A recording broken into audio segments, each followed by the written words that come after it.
Hello friends, welcome to Viji's kitchen. இன்றைக்கி நம்ம என்ன பார்க்க போகிறோன்னா 5 கிலோ மட்டன் பிரியாணி எப்படி செய்கிறதுன்னு பார்க்கலாம். வாங்க ஃப்ரெண்ட்ஸ், வீடியோக்குள்ளே போகலாம்.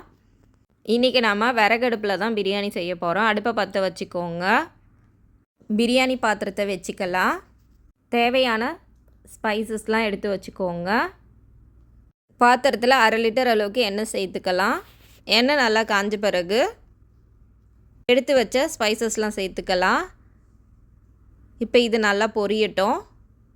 நல்லா பொரிஞ்ச பிறகு 100 கிராம் பச்சை மிளகாவை கீரி எடுத்து வச்சுருக்கேன், அதை சேர்த்துக்கலாம். உங்களுக்கு காரத்துக்கு தகுந்த மாதிரி நீங்கள் சேர்த்துக்கோங்க.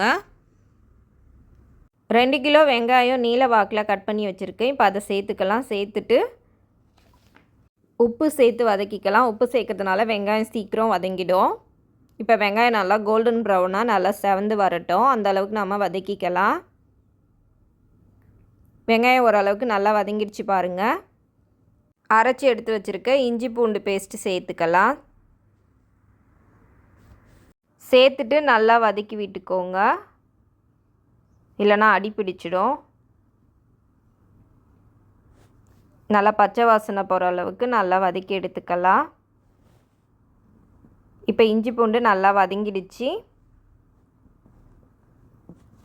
1 கிலோ தக்காளியை நீல வாக்கில் கட் பண்ணி வச்சுருக்கேன். இப்போ அதை சேர்த்துக்கலாம். வெங்காயம் தக்காளி வதங்கிறதுல தான் பிரியாணியோடைய டேஸ்ட்டே இருக்குது. அதனால் நல்லா வதக்கி எடுத்துக்கோங்க. தக்காளி நல்லா வதங்கின பிறகு மசாலாலாம் சேர்த்துக்கலாம். நான் வீட்டில் அரைச்ச குழம்பு மிளகாத்தூள் 1 ஸ்பூன் சேர்த்துருக்கேன். இது கூடவே தனி மிளகாய்த்தூள், கரம் மசாலா சேர்த்துக்கலாம்.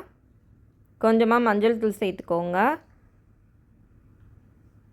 எல்லாத்தையும் சேர்த்துட்டு நம்ம நல்லா வதக்கி விட்டுக்கலாம்.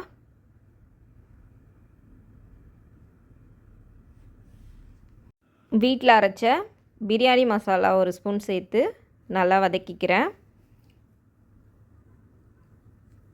இப்போ 1 கட்டு புதினா, 1/2 கட்டு கொத்தமல்லி சேர்த்துக்கலாம். சேர்த்துட்டு நல்லா மிக்ஸ் பண்ணிக்கோங்க. கொத்தமல்லியை விட புதினா கொஞ்சம் அதிகமாக சேர்த்துக்கோங்க, பிரியாணி ஃப்ளேவர் நல்லாயிருக்கும்.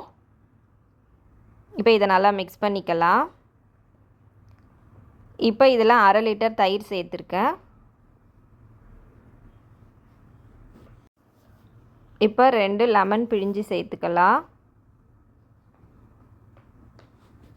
எல்லாத்தையும் சேர்த்துட்டு நல்லா மிக்ஸ் பண்ணி விட்டுக்கோங்க. ஏற்கனவே மட்டனை நல்லா க்ளீன் பண்ணி வாஷ் பண்ணிவிட்டு குக்கரில் ஒரு 5 விசில் வச்சு எடுத்திருக்கேன். மட்டன் வேக வைக்கிறப்பவே கொஞ்சமாக இஞ்சி பூண்டு பேஸ்ட்டு, மஞ்சள் தூள் சேர்த்துட்டு கொஞ்சமாக உப்பு சேர்த்து நம்ம நல்லா வேக வச்சு எடுத்துக்கலாம். ஏற்கனவே வேக வச்சு எடுத்து வச்சுருக்க மட்டனும் உள்ளே சேர்த்துக்கலாம். மட்டன் நல்லா வெந்துடுச்சு. இப்போ இதை நல்லா மிக்ஸ் பண்ணி விட்டுக்கோங்க.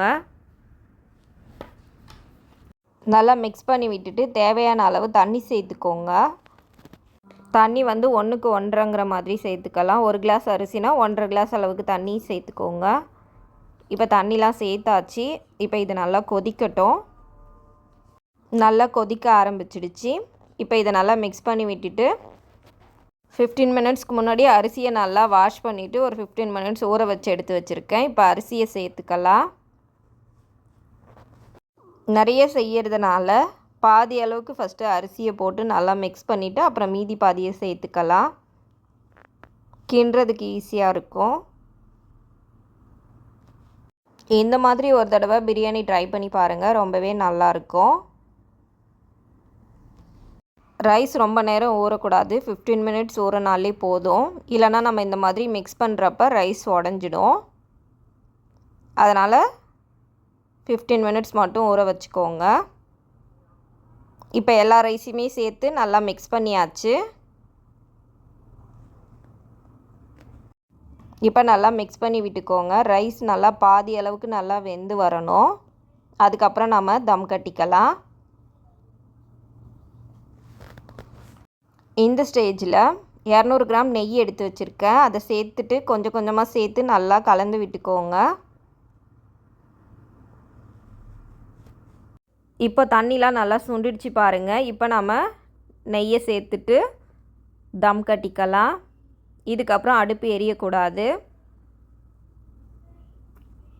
மேலே ஒரு பிளேட் வச்சு அதுக்கு மேலே ஒரு கல் வச்சுக்கோங்க. சுற்றி இருக்கிற நெருப்பெல்லாம் போட்டு நம்ம தம் கட்டி எடுத்துக்கலாம். இப்போ 15 மினிட்ஸ் ஆயிடுச்சு. ஓப்பன் பண்ணி பார்க்கலாம் எப்படி இருக்குன்னு சொல்லிட்டு. நல்லா சூப்பராக ரெடியாகி வந்திருக்கு பாருங்கள். ரைஸ் எல்லாம் நல்லா உதிரி உதிரியாக இருக்குது. அவ்வளோதான், சூப்பரான சுவையான மட்டன் பிரியாணி ரெடி ஆகிடுச்சு. நீங்களும் உங்கள் வீட்டில் இந்த மட்டன் பிரியாணி ரெசிபியை ட்ரை பண்ணி பாருங்கள். இந்த வீடியோ உங்களுக்கு பிடிச்சிருந்தா லைக் பண்ணுங்கள், ஷேர் பண்ணுங்கள். இது வரைக்கும் விஜிஸ் கிச்சனை சப்ஸ்கிரைப் பண்ணாதவங்க சப்ஸ்கிரைப் பண்ணிக்கோங்க. பக்கத்தில் இருக்கிற பெல் ஐக்கானையும் கிளிக் பண்ணிக்கோங்க. Thank you friends.